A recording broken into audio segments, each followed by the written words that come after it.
ቅዱስ ሚካኤል የጸሎት ሁሉ አሳራጊ ነው። የእግዚአብሔርን ስም የተሸከመ እስራኤልን የመራና መንገድ ያስተካከለ ምግባቸውን የሰጣቸው ስንቅ አቀባይና መጋቢ መልአክ ቅዱስ ሚካኤል እና ቅዱስ ሚካኤል ከመከራ ያወጣችኋል፣ መንገድ ያስተካክልላችኋል፣ መጋቢ ነው፣ ስንቅ ያቀብላችኋል፣ ካሰባችሁት ያደርሳችኋል። ቅዱስ ሚካኤል የመንገድ መሪ ነው፣ ስንቅ አቀባይ ነው፣ ከመከራ ጠባቂ ነው። ርስት የሚያወርስ መልአክ ነው ቅዱስ ሚካኤል። ቅዱስ ሚካኤል ጠላትም ይዋጋል፣ ሀገር ይጠብቃል። ቅዱስ ሚካኤል የደቀቀ አጥንታችን የሚሰበስብ የፈረሰ አካላችን የሚሰራ በማን በእግዚአብሔር ትእዛዝ እንድንነሳ ከሞት የሚቀሰቅሰንን ቃል የሚናገር የሕይወት መልእክተኛ መልአክ ነው።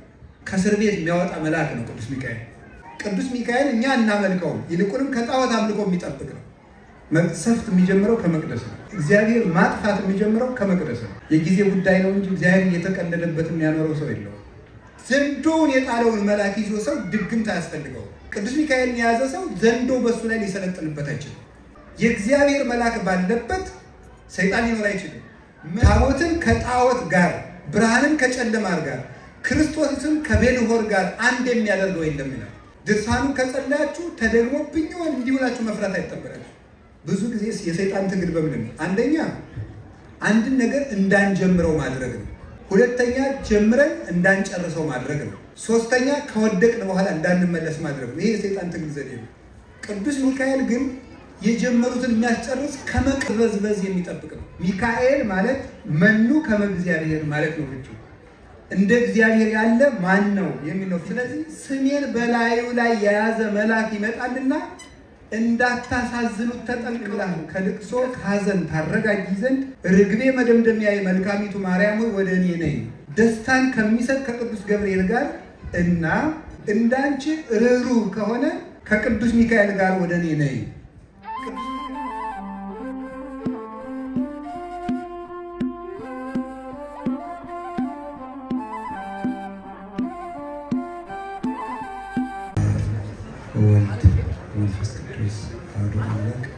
በስመ አብ ወወልድ ወመንፈስ ቅዱስ አሐዱ አምላክ።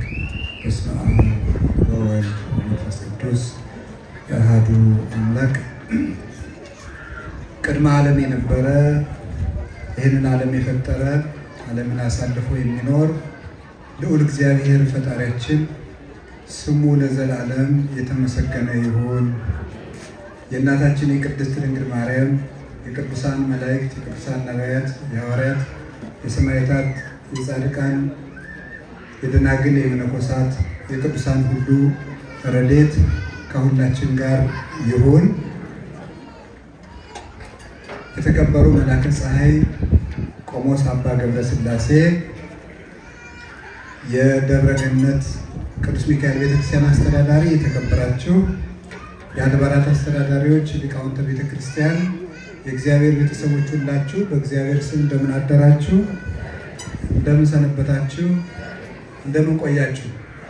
ቸሩ አምላካችን ኢየሱስ ክርስቶስ ለዚህ ሰዓት ስላደረሰን ስሙ የተመሰገነ ይሁን። ሁላችሁንም እንኳን አደረሳችሁ። በመካከላችን ተገኝቶ እንዲያስተምረን ቅዱስ ፈቃዱ ይሁንልን። የምንማማርበት የትምህርታችን ርዕስ እግዚአብሔር በሚያደርገው በጎ ነገር ሚካኤል ይታዘዛል በሚል ጥቅስ ነው። እስቲ በሉ እግዚአብሔር በሉ በሚያደርገው በጎ ነገር ቅዱስ ሚካኤል ይታዘዛል። መጽሐፈ ሄኖክ ምዕራፍ 6 ቁጥር 5 ላይ የምናገኘው ኃይለ ቃል ነው። ሄኖክ የአዳም 7ኛ ትውልድ ነው። ከአዳም ጀምሮ ሲቆጠር ነቢዩ ሄኖክ የትንሣኤ ምልክት የነበረ ነው። እንግዲህ ከአዳም ጀምሮ ሰዎች እየሞቱ ነው የመጡት። እየሞቱ ከመጡ በኋላ ከሄኖክ ሲደረስ ድንገት አንድ ሰው ከሞት ተሰወረ። እሱም ማን ነው? ሄኖክ ነው። ለምንድን ነው ሄኖክን የሰወረው ሲባል በሁለት ምክንያት ነው። አንደኛው የንጽህና ጥቅም ምን እንደሆነ ለማሳየት ነው። ንጽህና ከመከራ እንደሚሰውር ከሞት እንደሚያድን ለማስረዳት ነው። መጽሐፈ ሄኖክ መጽሐፈ ዘፍጥረት ምዕራፍ 5 ቁጥር 18 ላይ እንዲህ ይላል፣ ወኢተረክበ ሄኖክ እስመ ከበቶ እግዚአብሔር፣ እግዚአብሔር ሄኖክን ሰውሮታልና አልተገኘም ይላል። ከሞት ሰወረው ይላል። ንጹሕ ስለሆነ እግዚአብሔርን ደስ ስላሰኘ የንጽህና ዋጋ ከሞት ያድናልና ከሞት የሰወረው ለንጽህናው ነው። ሁለተኛ ደግሞ ቃየል ሞቶ ስለነበረ ሰዎች ሁሉ ሞትን እንጂ ትንሣኤን ረስተው ስለነበረ ትንሣኤ እንዳለ ለማስረዳት ሄኖክን ከሞት ሰወረው። ቅዱስ ዮሐንስ አፈወርቅ እንዲህ ይላል፣ በአቤል አንቅሆም አፍርሆም ወበሄኖክ አንቅሆም፣ በአቤል አስፈራቸው በሄኖክ አነቃቸው ይላል። በአቤል አስፈራቸው በሄኖክ አነቃቸው። አነቃቸው ማለት ሄኖክ ትንሣኤ እንዳለ ቃየልን በመግደል ሞትን እንዲፈሩ አደረጋቸው። ሄኖክን በመሰወር ደግሞ ንቃት ሰጣቸው።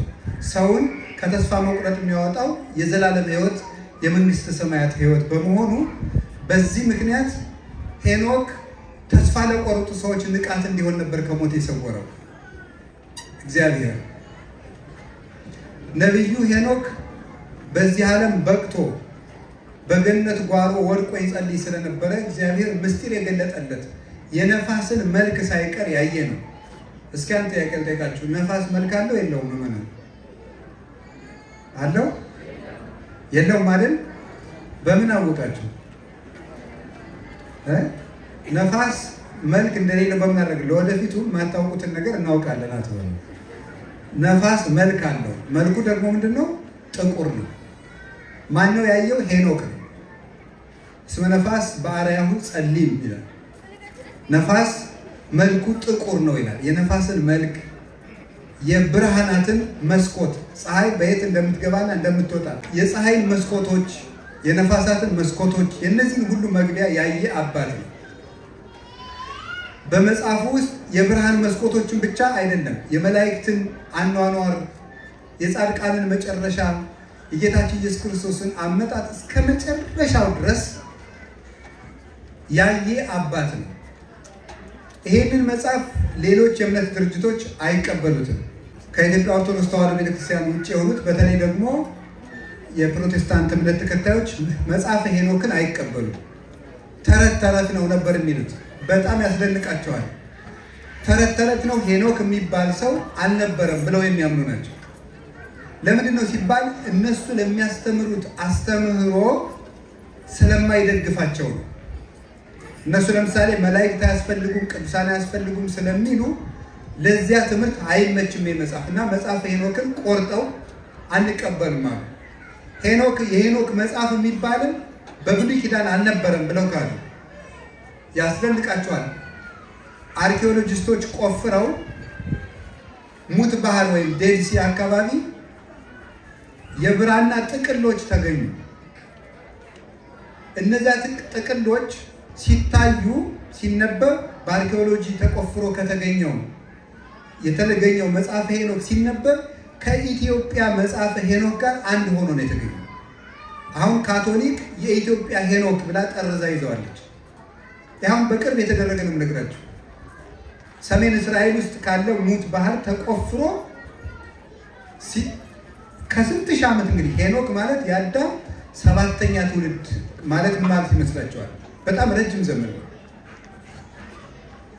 ወደ 3000 ዓመት የሚቀርብ ያንን ያህል ዘመን የነበረ መጽሐፍ በቅርብ ተቆፍሮ ተገኘ። ያንን ሲያነቡት ኢትዮጵያ ማንም ካቶሊክ ሳታገኙ ፕሮቴስታንት ሳታገኙ የያዘችው መጽሐፈ ሄኖክ ጋር አንድ ሆነ። አሁን መጽሐፈ ሄኖክ ትክክል ሆኖ ተረጋገጠ። ሁለተኛ መጽሐፈ ሄኖክ ትክክል ለመሆኑ ማን ጠቅሶታል?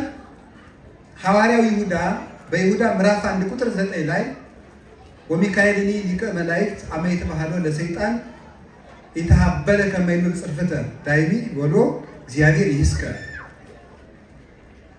ሊቀ መላእክት ቅዱስ ሚካኤል ስለ ሙሴ ሥጋ ሰይጣን በተከራከረው ጊዜ ይላል፣ በተከራከረው ጊዜ እግዚአብሔር ይገሥጽህ አለው እንጂ ክፉ ቃል አልተናገረው ብሎ የጠቀሰው ሐዋርያ ሄኖክንም የአዳም 7ኛ ትውልድ ብሎ በዚሁ መጽሐፍ ጠቅሶታል።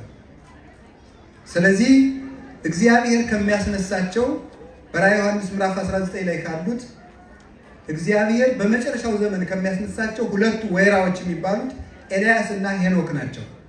ሄኖክ ጌታ ከመምጣቱ አስቀድሞ መጥቶ አስተምሮ ሐሰተኛውን ክርስቶስ ተከራክሮ በሰማዕትነት የሚያርፍ ቅዱስ ነው እና እንግዲህ ሄኖክ መጽሐፍ እውነተኛ እንደሆነ መጽሐፍ ቅዱስ ምስክር ነው፣ ታሪክ ምስክር ነው።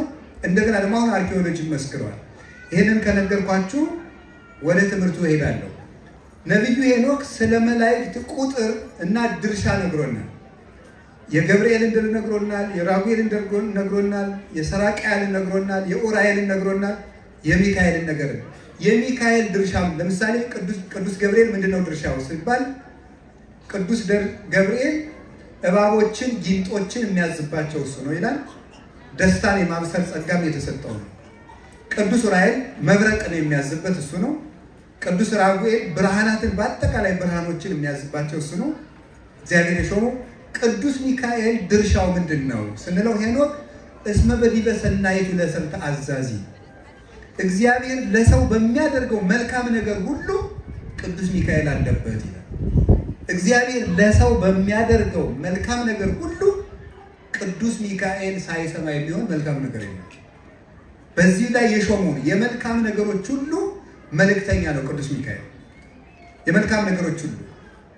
ምክንያቱም ሳጥናኤል ተዋግቶ ከወደቀ በኋላ ሊቀ መላእክት ሆኖ የተሾመ የመላእክት ሁሉ አለቃ ሊቀ መላእክት ሆኖ የተሾመ ማን ነው? ቅዱስ ሚካኤል። ሚካኤል ሊቀ መላእክት መኑ ከማከ ልዑል፣ መላእክት ከመላእክት መካከል እንዳንተ ያለ ልዑል ማን ነው? ቅድም በመዝሙር የተዘመረልን እንዳንተ ያለ ልዑል ማን ነው? ከመላእክት ከፍ ያለ ማን ነው? አስተምህር ለነ በ10ቱ አርባዕቱ ትንብልናከ ይላል ቅዱስ ያሬድ። በ14ቱ ልመናዎች አማልደን ብለዋል ቅድም ሰንበት ተማሪዎች ሲዘምሩ። ምንድን ናቸው እነዚያ? በ14 ልመናዎች 10ቱ አርባዕቱ ትንብልናከ የቤት ስራ ሰጥቻቸው አልፋለሁ። የቅዱስ ሚካኤል 14ቱ ልመናዎች ምንድን ናቸው? ይሄንን መዝሙር ስታጠኑ እንድትጠይቁ የቤት ስራ ሰጣቸዋል። ወደ ትምህርቱ እሄዳለሁ። ቅዱስ ሚካኤል ግን እግዚአብሔር ለሰው በሚያደርገው መልካም ነገር ሁሉ የተሾመ ነው። የመጀመሪያ ሹመቱ ምንድን ነው? ምን ይመስላችኋል? የመጀመሪያው ሹመቱ ቅዱስ ሚካኤል የጸሎት ሁሉ አሳራጊ ነው። በቤተ ክርስቲያን ውስጥ 9 መላእክት አሉ። 2ቱ ከቤተ ክርስቲያኑ በር ላይ የሚቆሙ ናቸው። 2ቱ ደግሞ ከቤተ ክርስቲያኑ ከበረንዳው የሚቆሙ ናቸው። 2ቱ ቅኔ ማህሌት ላይ የሚቆሙ ናቸው። 2ቱ ቅድስት የሚባል የቤተ ክርስቲያን ሁለተኛው ክፍል። ቅኔ ማህሌቱ ላይ 2 መልአክ አለ። ቅድስቱ ላይ 2 መልአክ አለ፣ የቤተ ክርስቲያን ሁለተኛው ክፍል። መቅደሱ ላይ 1 መልአክ አለ። ለምሳሌ ሕዝብ ሲበደል፣ ድሃ ሲበደል፣ ሰው ኃጢአት ሲሰራ ግፍ በዛ፣ በዚህ ሀገር ላይ መቅሰፍት ይታዘዝበት፣ ይሄ ሕዝብ ተነግሮ አልሰማም ብለው ከቤተ ክርስቲያኑ በር ላይ ያሉት ከቤተ ክርስቲያኑ በረንዳ ላሉት ይነገራሉ። ከቤተ ክርስቲያኑ በረንዳ ያሉት ከቅኔ ማህሌት ላሉት ይናገራሉ። ከቅኔ ማህሌት ያሉት ከቅድስት ላሉት ይናገራሉ። ከቅድስት ያሉት መቅደስ ላሉት ይናገራሉ። መቅደስ ያለው አንድ ነው። መቅደስ ያለው ለቅዱስ ሚካኤል ይናገራል። ቅዱስ ሚካኤል ለእግዚአብሔር ያቀርባል። እግዚአብሔር መቅሰፍት በዚያች ሀገር ላይ ይዘዝበት ብሎ የሚሰጠው ለቅዱስ ሚካኤል ነው። አምጥቶ መቅደስ ላለው ይሰጠዋል። መቅደስ ያለው መቅሰፍቱን በቅድስት ላሉት ይሰጣቸዋል። ቅድስት ያሉት ቅኔ ማህሌት ላሉት ይሰጣቸዋል። ቅኔ ማህሌት ያሉት በበረንዳ ላሉት ይሰጣሉ። በበረንዳ ያሉት ከቤተ ክርስቲያኑ በር ላይ ላሉት ይሰጧቸዋል። እነዚያ አንስተው ለሀገር መቅሰፍት ያዛሉ። መቅሰፍት የሚጀምር ከየት ነው? ከመቅደስ ነው። መቅሰፍት የሚጀምረው ከመቅደስ ነው። እግዚአብሔር ማጥፋት የሚጀምረው ከመቅደስ ነው። የጊዜ ጉዳይ ነው እንጂ እግዚአብሔር እየተቀለደበት የሚያኖረው ሰው የለውም። ወይ እስከምንመለስ ነው። ዋንድቲ ኤገሶ ለአሞሪውን ከመይት ፈጸማ ለሃት እስከ ይፈጸማ ለሃት አሞሬውን ኃጢአቱን እስኪፈጽም ድረስ እታገሰዋለሁ እንዳለ ኃጢአታችን ጭራሽ ከፍ ካለ ቦታ የወደቀ ሰው ስብራቱ ትልቅ እንደሆነ ወኮነ ድቀቱ አብይ አወዳደቁ ከፋ ነው ይላል። ቅርብ ቦታ ላይ የወደቀ ሰው በቀላሉ ሳይሰበር ይነሳል። ከፍ ካለ ቦታ የወደቀ ሰው ግን ሳይደቅ አይቀርም እና እግዚአብሔር እንዲህ አድርጎ መቅሰፍት ያዛል። የዚህ ጊዜ ቅዱስ ሚካኤል ምን ይላል? መሐሮሙ እግዚኦ ወተሳሃሎሙ ይላል። መሐሮሙ እግዚኦ ወተሳሃሎሙ ይላል። እነዚህ ሲቆጠሩ ፊደሎቹ 14 ናቸው። ብዙ ጊዜ የማናውቀውን ቃል እግዚአብሔር መጮህ ስለሌለብን ማለት ነው። መሐሮሙ እግዚኦ ወተሳሃሎሙ የሚሉት ሲቆጠሩ 14 ናቸው። መሐሮሙ እግዚኦ ወተሳሃሎሙ 14። በ14ቱ ልመናዎች ያለው ቅዱስ ያሬድ የግዕዝ ሊቅ ስለሆነ ቅዱስ ያሬድ ግዕዝን መልክ የሰጠው እሱ ስለሆነ መሐሮሙ እግዚኦ ወተሳሃሎሙ የሚለው አቤቱ ማራቸው ይቅር በላቸው የሚል ይችን ቃል ከእግዚአብሔር ከመንበሩ ስር ይገባና ቅዱስ ሚካኤል ያቀርባል። ሲያቀርብ ምሕረት ለቅዱስ ሚካኤል ይሰጠዋል። ቅዱስ ሚካኤል ያመጣና በመቅደስ ላለው ምሕረት ይሰጠዋል። በመቅደስ ያለው በቅድስት ላሉት ምሕረት ይሰጣቸዋል። በቅድስት ያሉት በቅኔ ማህሌት ላሉት ምሕረት ያስተላልፋሉ። በቅኔ ማህሌት ያሉት በበረንዳ ላሉት ያስተላልፋሉ። በበረንዳ ያሉት ከቤተ ክርስቲያኑ በር ላሉት 2 መላእክት ይሰጣሉ። እንዲህ አድርጎ ቅዱስ ሚካኤል ምሕረት ለሀገር ያመጣል ማለት ነው። ቅዱስ ሚካኤል የምህረት መልእክተኛ ነው። መልአከ ምሕረት የሚባለው ከዚህ የተነሳ ነው። ምህረትን የሚያመጣ ነው። ፍጹም ርኅሩህ ነው። አባ ጽጌ ድንግል ለዚህ ነው እንዘ ተሐቅፍዮ ለሕፃንኪ የጻዳ ወቀይህ አመ ቤተ መቅደስ ወይኪ በለተ ታምር ወንጽህ ነይ ርግቤ ትናዝዝኒ እምላክ ወዲህ ሰናይተ ምስለ ገብርኤል ፍሱህ ወሚካኤል ከማኪ ርኅሩህ ይላል። እንዘ ተሐቅፍዮ ለሕፃንኪ ጽጌ ጻዳ ወቀይህ ጻዳ በመለኮቱ ወቀይህ በትስብእቱ የሚባል እንደ አምላክነቱ መብረቀ ስባት እንደ ሰውነቱ ስግው ቃል ወልደ እጓለ እመሕያው የሚባል የሰው ልጅ የሚባል ልጅሽን ታቅፈሽ በቤተ መቅደስ በገባሽ ጊዜ በርኅራኄሽ ርግቤ የተባልሽ ርግቤ ይቤላ በይንተ የዋሃታ ሰናይቴ ይቤላ በይንተ አርምሞታ። ቅዱስ ያሬድ ነው የሚናገረው። ስለ ደግነቷ ርግቤ ይላታል አለ። ሰናይቴ ይቤላ በይንተ አርምሞታ። ክፉ ነገርን የማትናገር ማርያም ተዓቅብ ዘንተ ሁሎ ተወድዮ ውስተ ልባ እንዳለ መልካም ቃልን በልቧ ትጠብቃለች እንጂ የማትናገር ስለሆነች ከዚህ የተነሳ ዝም ስለሚሰኝ ንግግሯ መልካም ርግብ ይላታል። ምልጃዋ ያማረ ስለሆነ ደግሞ መዓዛ አፍዋ ከመኮን ይላታል። ከአንደበቷ የሚገኘው ቃል እንደ እንኮይ እየጣፈጠ ነው ብሎ ይነገርላታል። ስለዚህ ንርግቤ ትናዝዝኒ እምላክ ከልቅሶ ከሐዘን ታረጋጊ ዘንድ ርግቤ መደምደሚያዬ መልካሚቱ ማርያም ሆይ ወደ እኔ ነይ። ደስታን ከሚሰጥ ከቅዱስ ገብርኤል ጋር እና ወሚካኤል ከማኪ ርኅሩህ እንዳንቺ ርኅሩህ ከሆነ ከቅዱስ ሚካኤል ጋር ወደ እኔ ነይ። ቅዱስ ሚካኤል በርኅራኄ እመቤታችን የሚመስል ነው። ከዚህ የተነሳ የምህረት መልአክ ይባላል። እግዚአብሔር ምህረትን ለሰው ልጅ እንዲሰጥ የሚለምን የእስራኤል ትንቢተ ዘካርያስ ምዕራፍ 1 ላይ እንደተጻፈ የእስራኤል መከራ እንዲያበቃ 70 ዘመን ይለምንላቸው የነበረው መልአክ ቅዱስ ሚካኤል ነው። የመከራ ዘመን እንዲያጥር ረጅም ዘመን የሚሰቃዩ ሰዎች ስቃያቸው እንዲያጥርላቸው የሚያደርግ ቅዱስ ሚካኤል ነው። ትንቢተ ዘካርያስ ምዕራፍ 1 ላይ ትንቢተ ዳንኤል ምዕራፍ 4 ቁጥር 13 ላይ እንደተጻፈ ቅዱስ ሚካኤል መከራ ያሳጥራል። ለ5 ዓመት የምንቀበለው መከራ በአጭር ጊዜ እንዲያልቅልን ያደርጋል። እስራኤልን የምትምራቸው መቼ ነው እያለ ይጠይቅላቸው የነበረ መልአክ ነው። አዎ የኢትዮጵያ ሰው ብዙ ጊዜ በዓል ይወዳል። የበዓሉን ምንነት ግን ሳይዝ ነው የሚሄደው። ስለዚህ አንድ መናፍቅ በአንድ ጥቅስ ድንብርብራቸውን ያወጣቸዋል። ዝም ብላችሁ እልል አትበሉ። ቃለ እግዚአብሔር መያዝ ነው። ለምን እንደምታከብሩ ማወቅ አለባችሁ። የምትሉትን ማወቅ አለባችሁ እንጂ ውሎ መሄድ ብቻ አይደለም። ለልጆቻችሁ ለምንድን ነው የሚካኤል የምንሰበሰበው ብትባሉ መንገር ይገባል። መጽሐፍ ቅዱሳዊ መሰረት ይዞ። ስለዚህ አንዱ ቅዱስ ሚካኤል ጸሎት ማሳረግ ነው። አጠቃላይ መላከ ምክሩ ለልዑል ተብሎ የሚነገርለት ስለሆነ በምድር ላይ የሚደረጉ ጸሎቶች ሁሉ በቅዱስ ሚካኤል በኩል ነው ለእግዚአብሔር የሚቀርበው። አንድ ሁለተኛ መከራ እንዲያጥር የሚጸልይ መልአክ ነው ቅዱስ ሚካኤል። ሶስተኛ መልካም መንገዶችን ሁሉ የሚመራ ነው። መልካም መንገዶችን ሁሉ ይመራል። ለምሳሌ የእስራኤልን ጉዞ የመራ እሱ ነው።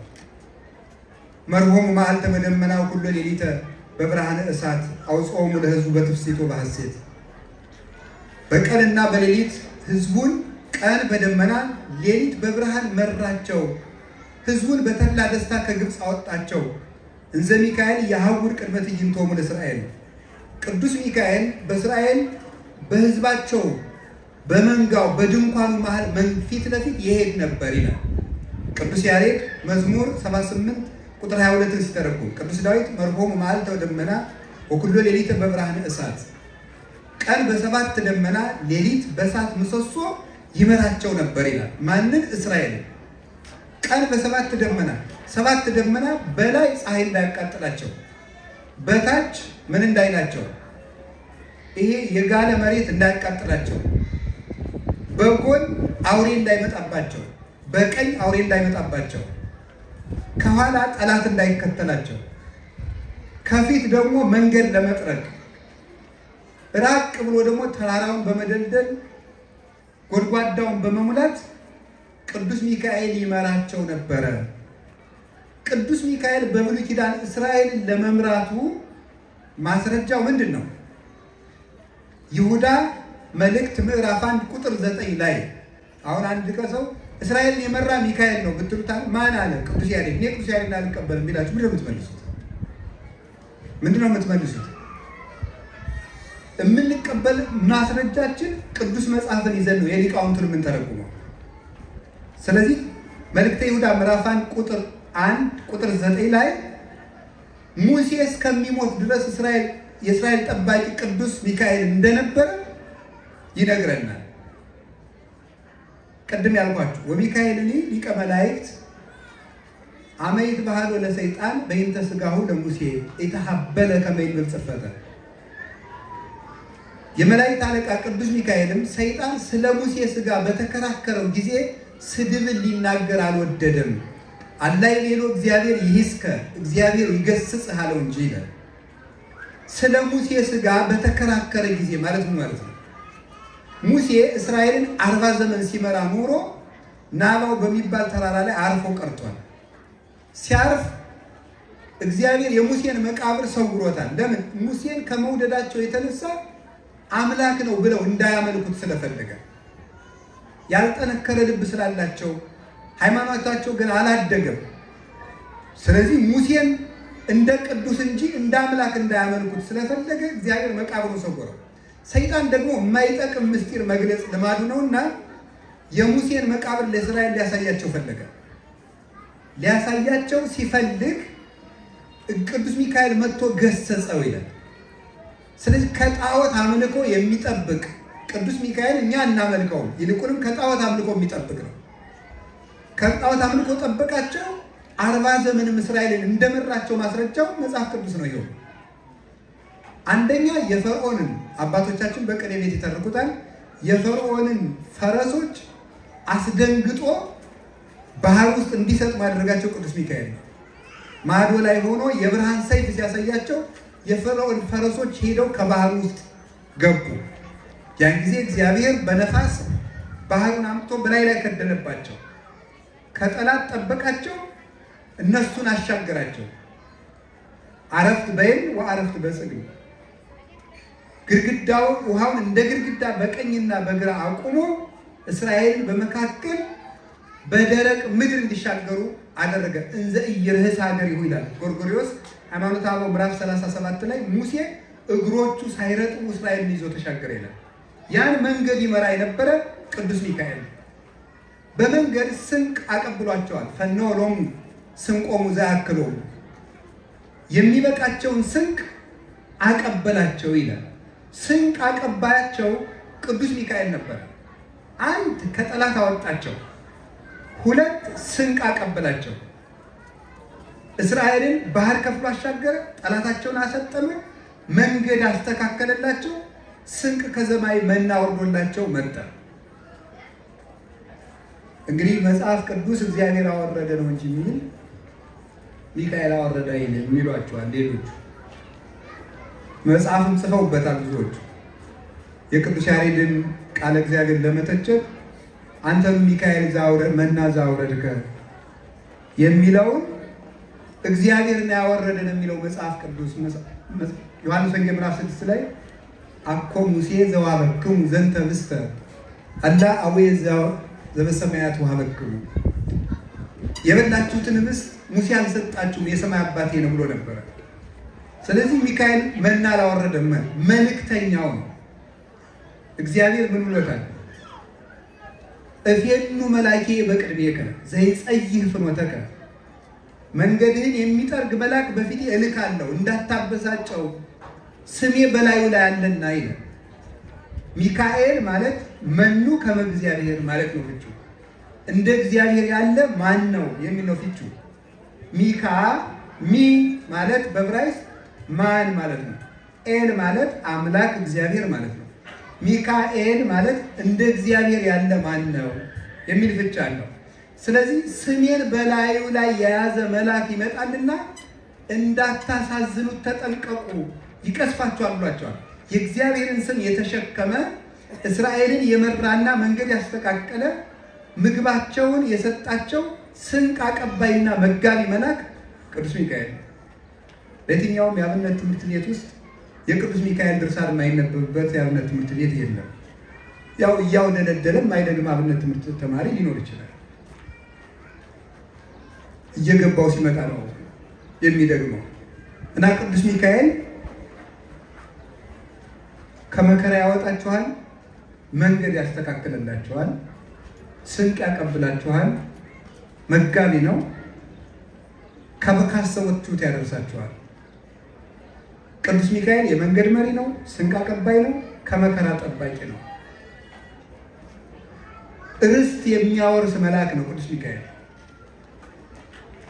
መጽሐፈ ኢያሱ ላይ እንደተጻፈ እስራኤል ኢያሪኮ ሊደርሱ ሲሉ አንድ ቀይ ጎልማሳ ተገለጸለት። ከኛ ወገን ነው ወይስ ከጠላቶቻችን አለው።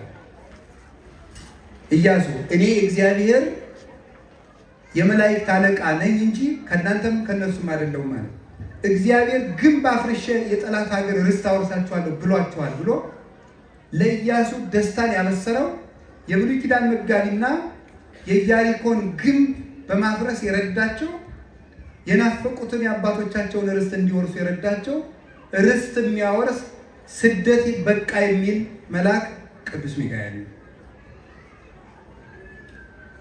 ቅዱስ ሚካኤል ጠላትም ይዋጋል፣ ሀገር ይጠብቃል።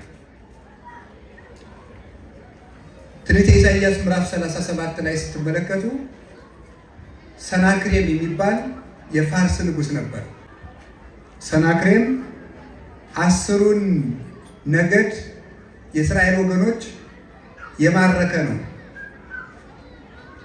10ሩ ነገድ የሚባሉት ሰሜን እስራኤል ላይ የሚኖሩት ናቸው። እና መጀመሪያ መጥቶ ሳለ ሰናክሬም እስራኤልን ለመውረር መጥቶ ሳለ የእስራኤል ንጉሥ ወደ ሁለቱ ነገድ ንጉሥ ወደ ኢየሩሳሌም መጥቶ አንተም ገብር ለጣዖትም ስገድ አለው። እኔም አልሰግድም ጣዖትም አላመልክም አለ። በማን ተመክተ ነው እንዲህ የምትለኝ? የሙሴን ታቦት እንደሆነ ያችን ወይም የተቀጠቀጠ ሸንበቆ የመሰለ የሙሴን በትር እንደሆነ አያድንህም፣ ቶሎ ብትገባ ይሻልሃል አለ። ሕዝቅያስ ንስሐ ሲገባ ሲያለቅስ የእስራኤል ንጉሥ ነው። በአንድ ቀን 185,000 የሰናክሬም ወታደሮች አልቀው እንዲያድሩ ያደረገ ቅዱስ ሚካኤል ነው። ኢየሩሳሌም ሊያፈርሱ ትንቢተ ኢሳይያስ ምዕራፍ 37 ላይ እንደምናነበው 185,000 ወታደሮችን የሰይፉን ብርሃን ብቻ በማሳየት አልቀው እንዲያድሩ ያደረጋቸው ቅዱስ ሚካኤል ነው። እግዚአብሔር በቅዱሳን መላእክት አድሮ ሀገር ይጠብቃል። እስራኤልን ከወራሪ ያዳናት መልአኩ ቅዱስ ሚካኤል ነው። በመጨረሻ የምነግራችሁ አንድ ሁለት ነገሮችን ነው። እየደከማችሁ ነው። ወካዊ ነው መንፈቀ ሌሊት ደቀሳ ሆኖ ያለበት ነው። ሁሉም እየተኙ ነው። ለምን እየተኛችሁ ነው? እንደዚያ ስለሆነ ከቃሉ ጋር ናችሁ። እግዚአብሔር ከሁላችን ጋር ይሁን። እግዚአብሔር ከሁላችን ጋር ይሁን። እግዚአብሔር ከሁላችን ጋር ይሁን። ብዙ ሊናገሩት ሆድ ባዶ ይቀራል። በእኛ ቤተክርስቲያን አንድ ነገር አለ። ማህሌቱ በጣም ጥሩ ነው፣ ግን ቸብቸቦ ቢቀነስ በጣም ጥሩ ነው። ቸብቸቦ ማለት ይሄ ማሸብሸቡ በኋላ ነው። ከቃሉ ጋር ናቸው። ለምን ሲባል ቸብቸቦ ባይበዛ ማህሌቱ 4 ሰዓት የሚበቃው ነው። በሸብሸቦ ያዱና ሊቃውንቱም ይተኛሉ። ቃለ እግዚአብሔር አይሰሙም። ከዚያ በኋላ አንድ ሰው ያስክዳቸዋል ወይም ደግሞ ግድ የለሽ ይሆናል። ስለዚህ ቸብቸቦ ይቀነስ፣ ቸብቸቦ ይቀነስ። አባቶቻችን ያቋቋም ሊቃውንቱ ጎንደር ቸብቸቦ የሚባል አያውቁም። ቁጭ ነው የሚያደርጉት። አመላልሰው አመርግደው ጸንጽለው አመርግደው አመላልሰው ደርበው ቁጭ ነው የሚያደርጉት። አሁን እንቅልፍ መጣ።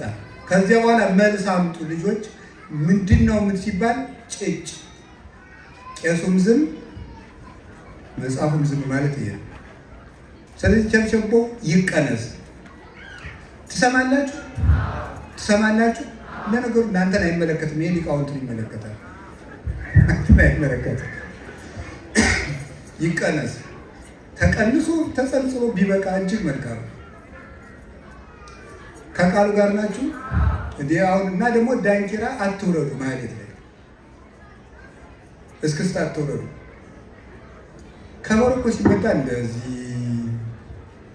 የሚባሉበት ምክንያት ከሐና ወደ ቀያፋ ሲያመላልሱት አደሩ ማለት ነው። እና ከሐና ወደ ቀያፋ አመላለሱት እያሉ መቼም የለም እስክስታ የለም። እንደዚህ ብሎ ተገረፈ እያለ እንደዚህ የለም። ሶበተ ከለለ ሶበተ ከለለ ሶበተ ከለለ ብሎ የለም። አንገቱ ሲቆረጥ ደሞ ማይ ከአንገቱ ፈለቀ ብሎ እስክስታ የለም። ጊዮርጊስ አንገቱ ሲቆረጥ ደምና ውሃ ወተት ፈሰሰ ብሎ እስክስታ የለም። ያለ ልቅሶ ቃለ ማይዘኒ ነው ያለ። ስለዚህ ለቃለ እግዚአብሔር ትኩረት ሊሰጠው ይገባል። ህዝቡ እየጠፋ ነው። ወንጌል ሲመጣ እንቅልፋችሁን አትተኙ። በመምህር አምላክ እንዴ ነውር ነው፣ ነውር ነው በጣም። ቤተክርስቲያን እንዴት አድርገን እንጠብቃት ነው? አሁን እኮ ከፋን በጭም ከእናት አባታችሁ የወረሳችሁትን ሃይማኖት የያዛችሁት የእናንተ ልጆች እንዴት አድርገው ሊይዙት ነው? ሳይስም ቅዱስ ሚካኤል ራዕየ ዮሐንስ ምዕራፍ 12 ቁጥር 7 ላይ ዘንዶውን ተዋግቶ የጣለ መልአክ ነው። ዘንዶ የተባለ ዲያብሎስ ነው። ዘንዶ የተባለበት ምክንያት በሁለት ምክንያት ነው። ራዕየ ዮሐንስ ምዕራፍ 12 ቁጥር 1 ላይ እንዲህ ይላል፣ ወምዝ አስተርአየ አብይ ሳምር በውስተ ሰማይ አርዌ ቀይህ፣ በሰማይ ታላቅ ምልክት ታየ፣ ይሄውም ቀይ ዘንዶ ነው ይላል። ዘንዶ ያለው ዲያብሎስ ነው። ቀይ ያለው ደም አፍሳሽ ስለሆነ ነው። ዘንዶ ያለበት ምክንያት ዘንዶ ግልገልም ትልቅ በግም ይውጣል። ግልገልም ትልቅ በግም ይውጣል። ዲያብሎስ የማይፈትነው ሰው የለም። ጳጳሳትን ይፈትናል፣ ምዕመናንን ይፈትናል። ስለዚህ ዘንዶ ይባላል። የማይጠግብ ነው። እሱን ተዋግቶ የጣለው ማን ነው ሲባል ቅዱስ ሚካኤል ነው። ስለዚህ ከአጋንንት ጋር በምናደርገው ውጊያ ቅዱስ ሚካኤል ረዳት ነው። አጋንንትን ለማሸነፍ ድርሳኑን ለቤታችሁ ብታነቡ አሁን አይጣ ላይ ድረስ ነው። ይህንን ሁሉ እያነበብን ነው እንግዲህ ከጥንቆላ እንትን ይሄ ለእንትን ጥሩ ነው፣ ይሄ ለእንትን ጠልሰም ጥሩ ነው እያለ የሚደረገድጉብን ዘንዶውን የጣለውን መልአክ ይዞ ሰው ድግምት አያስፈልገው፣ መፍትሄ ማማት አያስፈልግም። ይሄ ምንድን ነው? መፍትሄ ስራ የሚባል አለ። ጨጀጀ የሚባል መጽሐፍ የኢትዮጵያ ደብተራ የሚበላበት ማለት ነው። ተደግሞባል መፍትሄ ስራ ያስደግም ብሎ ጨጀጀ የሚል ስም ነው። እንዲህ ያለውን ዘንዶውን ዮሐንስ 12:7 ነግሬያቸዋለሁ። ዘንዶውን የጣለው መልአክ ማን ነው? ቅዱስ ሚካኤል በሉ። ቅዱስ ሚካኤልን የያዘ ሰው ዘንዶ በሱ ላይ ሊሰለጥንበት አይችልም። ቅዱስ ሚካኤል ይረዳዋል። ድርሳኑን ካነበባችሁ መፍትሄ ስራ ማስደገም፣ ድግምት ማስደገም አያስፈልጋችሁም። እቤታችሁ ሰይጣን እንዳይገባ የቅዱስ ሚካኤልን ድርሳን ድገሙ። የእግዚአብሔር መልአክ ባለበት ሰይጣን ሊኖር አይችልም። መኑ ዘይደምሮ ለብርሃን ውስተ ጽልመት ወለ ታቦት እግዚአብሔር ምስለ ጣዖት ወለ ክርስቶስ ምስለ ቤልሆር። ታቦትን ከጣዖት ጋር፣ ብርሃንን ከጨለማ ጋር፣ ክርስቶስን ከቤልሆር ጋር አንድ የሚያደርገው የለም ይላል። የእግዚአብሔር መልአክ ባለበት ሰይጣን ሊኖር አይችልም። ድርሳኑን ከጸለያችሁ ተደግሞብኝ ይሆን እንዲህ ብላችሁ መፍራት አይጠበቅም። ይሄ ምድር ልንገራችሁ፣ የእግዚአብሔር ቤተሰቦች እስራኤልን 40 ዓመት መራቸው የሚለው ምን ይመስላችኋል? አንድ ነገር ልንገራችሁ፣ ትርጉም አለው። እስራኤል ኦሪት ዘጸአት ምዕራፍ 12 ላይ ሲወጡ ከዚህ ጋር ስለማያይዘው ነው። ሲወጡ ምን አድርገው ነው የወጡ? በግ በልተው ነው የወጡት። በግ በሉና ወጡ። ፈርዖንን ምን አደረገላቸው? አሰጠመላቸው። መንገድ ላይ አማሌቃውያን ነበሩ። እነዚህን ኢያሱ ነው የተወጋቸው። ፈርዖንን ሙሴ አሰጠመላቸው። አማሌቃውያንን ኢያሱ ተዋጋላቸው።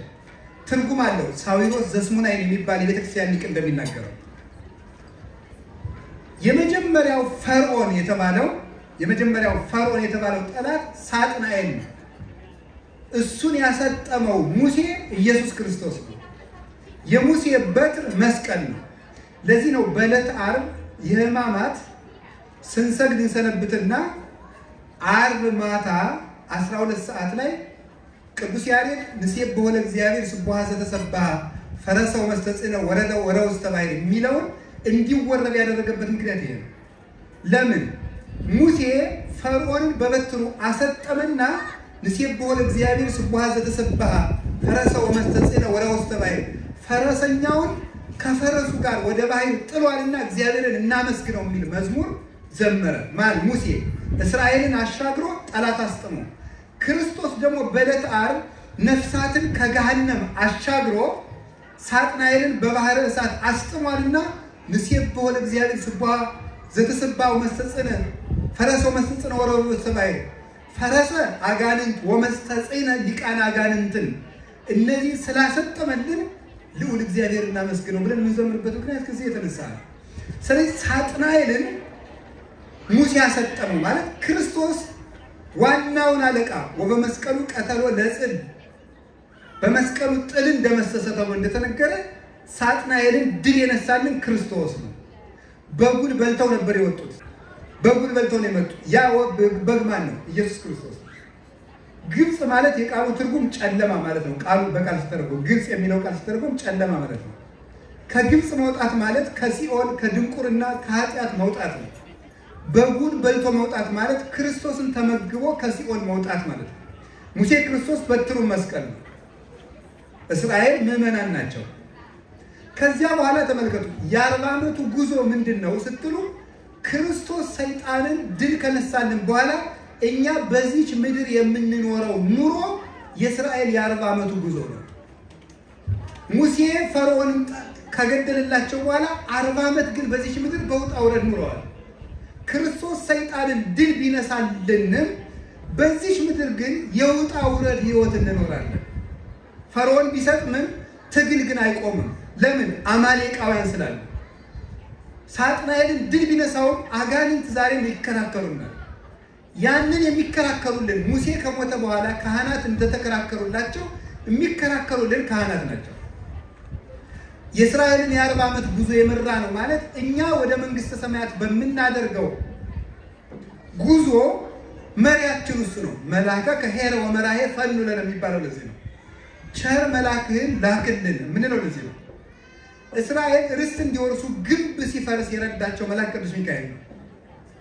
ግንብ እንዲፈርስ የረዳቸው መልአክ፣ ኃጢአታችን እንዲፈርስ የሚረዳን መልአክ ቅዱስ ሚካኤል ነው። ካህኑ ቅዳሴ ሲቀድስ ይዞራል። ስብሐት ወክብር ለስሉስ ቅዱስ ይደሉ እያለ ይዞራል። ዙሮ ሲገባ ምን ይላል? እግዚአብሔር አምላኬ በከመ አልከ ጥቅማ ለኢያሪኮ በእደ ኢያሱ ገብርከ ወልደ ነዌ ከማሁ አንህል ጥቅመ ኃጢአቴ ወኃጢአቶሙ ለሕዝብከ። ፈጣሪ እግዚአብሔር ሆይ በኢያሱ አድረህ ግንቡን እንዳፈረስከው በእኔ በባሪያህ አድረህ የምዕመናንን የኃጢአት ግንብ አፍርስ ይላል። አሁን ካህኑ እስራኤል ዙረው እንዳፈረሱ ካህኑ እየዞረ የሚያጥነው የእኛን የኃጢአት ግንብ ለማፍረስ ነው። እንዲፈርስ የረዳቸው ደግሞ መልአኩ ቅዱስ ሚካኤል ነው። የኃጢአታችን ግንብ እንዲፈርስ ይረዳናል። ይሄ ዓለም ወደ መንግስተ ሰማያት የምናደርገው ጉዞ ነውና በጉዟችን ባለው መሰናክል ይረዳናል። ዘንዶውንም ይከራከርልናል። ይገርማቸዋል። መጨረሻ ላይ ክርስቶስ ሲመጣ የአዋጁን መለከት የሚነፋው ማን ነው? ቅዱስ ሚካኤል። ዳንኤል ትንቢተ ዳንኤል ምዕራፍ 12 ቁጥር 1 ላይ ያለላችሁ የመጨረሻው። ከዚያ በፊት ነገር ንገራችሁ። ሰማዕታትና ጻድቃንን የሚረዳ መልአክ ነው ቅዱስ ሚካኤል። ሩጫን ያስጨርሳል። ቅዱስ ጎርጎርዮስ የሚለው ነገር አለ። ለምሳሌ አንዳንድ ቀን ንገራችሁ። አንድ ቤተክርስቲያን አባት ምን ይላል? ሌሊት ከእንቅልፍ እንደተነሳ ይላል። ሌሊት ከእንቅልፍ እንደተነሳ እንቅልፍ ይታገለሃል።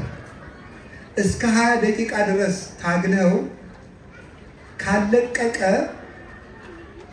የስጋ ድካም ነው ማለት ነው፣ ተመልሰህ እረፍ ይላል። እስከ 20 እስከ 30 ደቂቃ ድረስ ታግለህ እንቅልፉ ከለቀቀ በኋላ ከመጣ ግን የሰይጣን ነውና እንዳትተኛ ይላል። አንዳንድ ጊዜ በጣም እንቅልፉ ስቂት ያደርገንና ከ40 ከ30 ደቂቃ በኋላ ሌሊት ልቅቅ የሚለን ለምን ይመስላችኋል? የሚረዳን መልአክ ትዕግስታችን አይቶ ስለሚመጣ ነው ይላል። በጸሎት ጊዜ የሚረዳን መልአክ አለ። ለፍተን ከተነሳን በኋላ ትንሽ ከበረታን ቀሎን እናድራለን። ለምንድን ነው ሲባል ፍቅራችን ቁርጥ ህሊናችን ያይና የሚረዳን መልአክ ይልካል። እና ቅዱስ ሚካኤል ሩጫን የሚያስጨርስ መልአክ ነው። መከራን የሚያስታግስ። የቅዱስ ጊዮርጊስ ረዳት ማን ነበር? ቅዱስ ሚካኤል። አቡነ ተክለ ሃይማኖት ያን ያህል ሲጋደሉ ረዳታቸው ማን ነበረ? ቅዱስ ሚካኤል። ከዚህ ወደ ሰማይ ስንሄድ የሚያስደነግጡ አጋንንት አሉ። እነዚያን አጋንንት የሚገስጽ መልአክ ቅዱስ ሚካኤል። አባታችን አቡነ ተክለ ሃይማኖት 99 ዓመት ተጋድለው ሲያርፉ ምንድን ነበር መሰላችሁ ያሉት? መንገድ ላይ አጋንንት እንዳያስደነግጡ ቅዱስ ሚካኤል እንዳከልኝ ነበር ያሉት። ቅዱስ ሚካኤል የምድርም የሰማይ መንገድ መሪ ነው።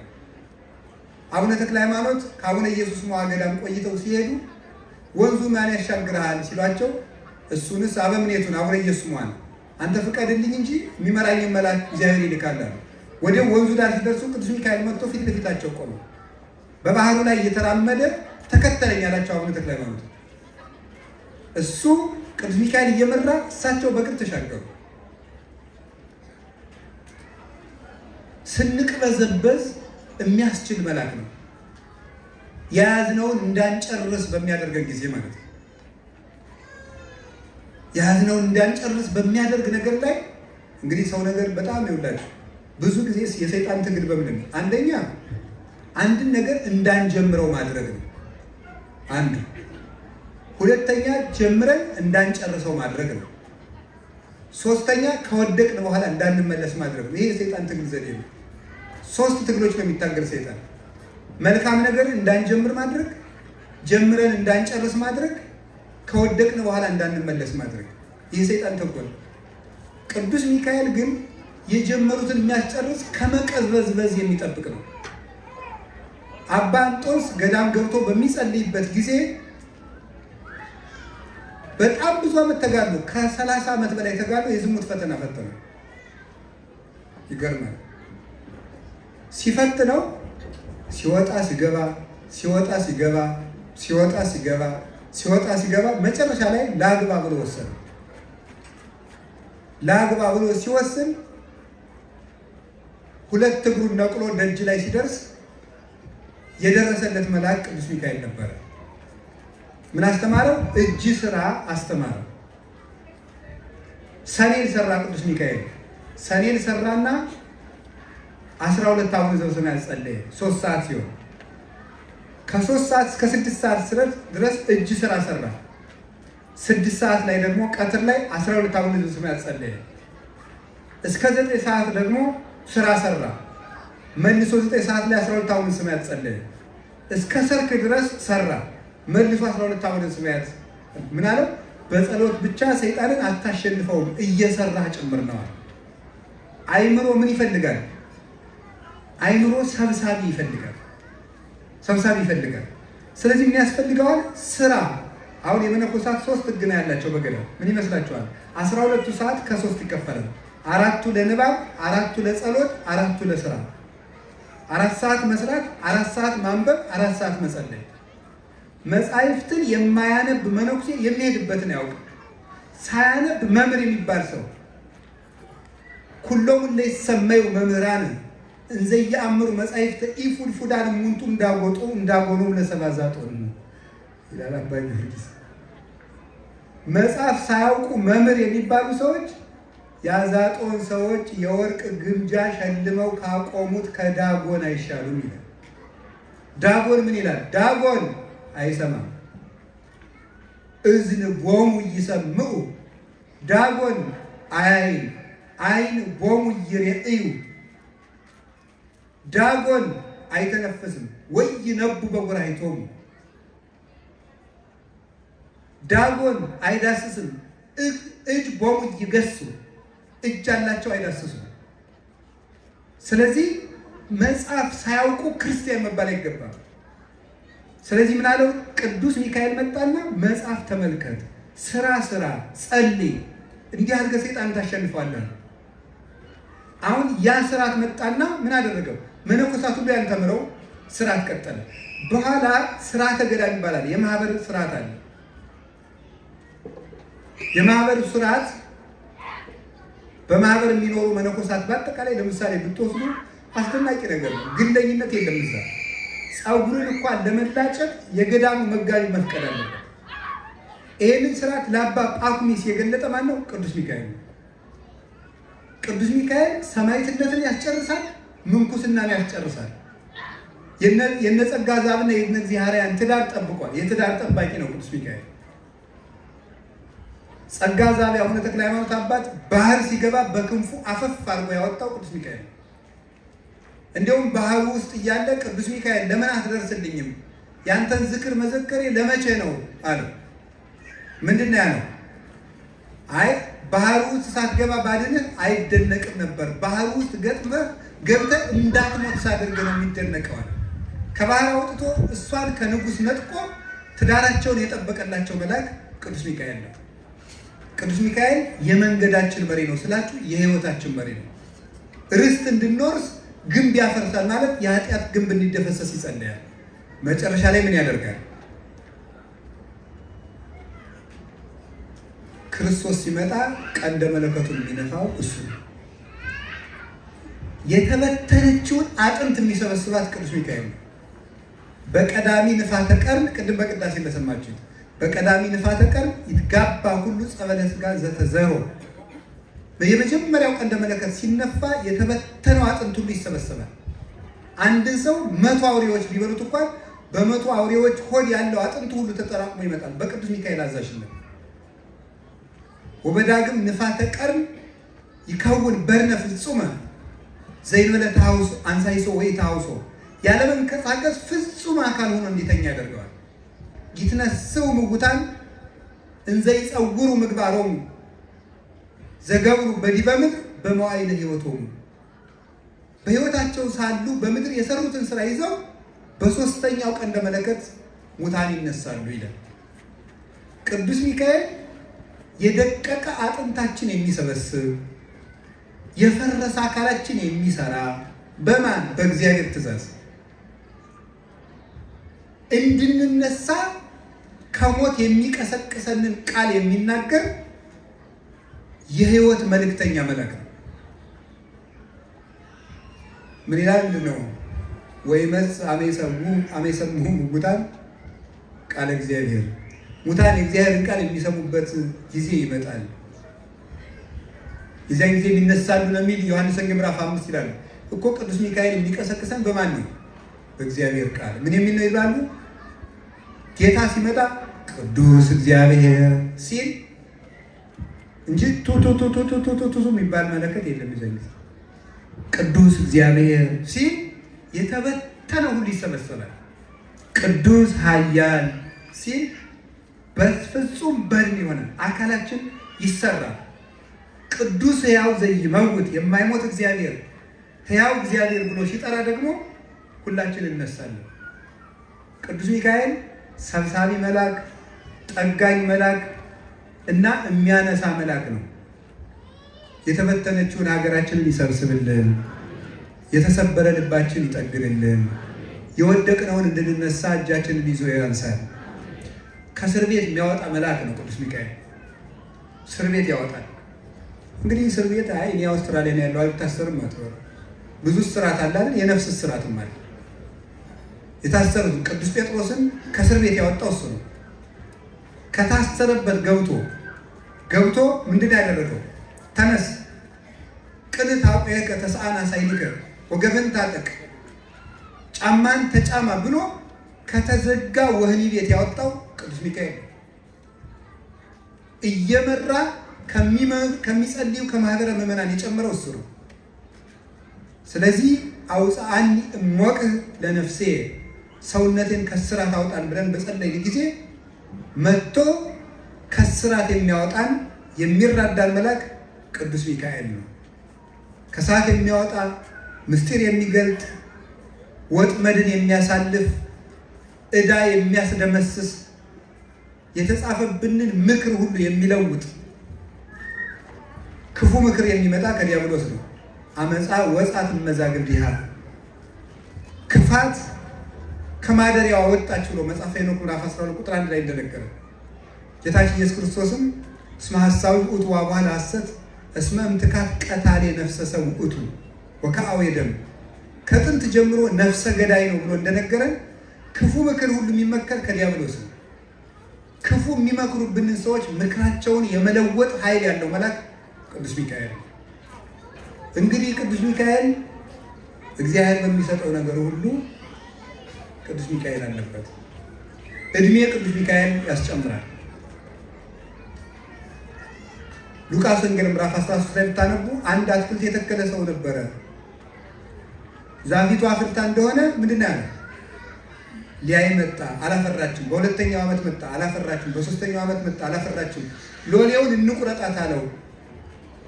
ሀሪፈኒ አንድ ዓመት ባክተውኝ እስከ እከሪ ታቿን እስከምቆፍርላት ውሃ እስከምጠጣት ድረስ እስከ አንድ ዓመት ታገሳት አለ። ይሄ ባለአትክልተኛ የተባለ ክርስቶስ ነው። ተክል የተባልን እኛ ነን። 3 ዓመት ሙሉ አላፈራችም ማለት በወጣትነት ዘመን ፍሬ የሌለም፣ በጉልማሳ ዓመት ዘመን ፍሬ የሌለም፣ በእርጅና ጊዜም ፍሬ የሌለም ሆነን መገኘታችን ነው። አይ ሌላውን መሬት እንዳታጠፋ ትቆረጥ ማለት እነዚህ እንግዲህ የምግባር ፍሬ አያፈሩም ይቀሰፉ ብሎ እግዚአብሔር ሲያዝዝ ቅዱስ ሚካኤል እባክህ የዘንድሮን እስከ ኮተኩታት ማለት ንስሐ እስከምትገባ ምግባር እስከምታፈራ ድረስ ጠብቃት ብሎ ያለ ጊዜያችን እንዳንቆረጥ እድሜ እንዲቀጠል የሚያደርግ መልአክ ነው። ሎሌ የተባለ የእግዚአብሔር አገልጋይ ስለሆነ ነው። አሁን ቅዱስ ሚካኤል የማያደርገው ምን ነው? ነፃነት ይሰጣል፣ መንገድ ይመራል፣ ስንቅ ያቀብላል፣ ከሞት ይጠብቃል፣ ውጊያን ይዋጋል፣ ጠላት ይጠብቃል፣ የጀመርነውን ያስጨርሳል፣ ዲያብሎስን ይከራከራል፣ ግንብ ያፈርሳል፣ ርስት ያወርሳል፣ ጤና ይሰጣል፣ ከስራት ያወጣል፣ የተበተነ ይሰበስባል፣ የተጻፈ ክፉ ምክር ለባህር እንደደመሰሰው ይደመስሳል፣ ከፈጣሪው እየተላከ ጸሎት ያሳርጋል። ቅዱስ ሚካኤል ለሁሉም የሚበቃ መልአክ ነው። ስለዚህ የእግዚአብሔር ቤተሰቦች ሚካኤል ሆይ ከቅዱሳን መላእክት እንዳንተ ያለ ልዑል ማን ነው ብሎ ሊቁ ያመሰገነው ከዚህ የተነሳ ነው። እንዳንተ ያለ ከፍ ያለ የለም። ሚካኤል መልአክ መላእክት መኑ ከማከ ልዑል አስተምህር ለነ በአሰርቱ አርባዕቱ ትንብርናከ ማሮም ጊዜው ተሳለሙ ብለህ ለምንልን አንድም ደግሞ 12 በዓላት አሉ፣ የወር በዓላት። አንዱ በዓል ጳጉሜን 3 ከቅዱስ ሩፋኤል ጋር አብሮ ክብር አለው። አንዱ በዓል ህዳር 13 ከአእላፍ ጋር አለው። 14 ይመጣሉ። በእነዚህ 14 በዓላት ለምነ ከእግዚአብሔር አስታርቀን ብለን እንለምነዋለን።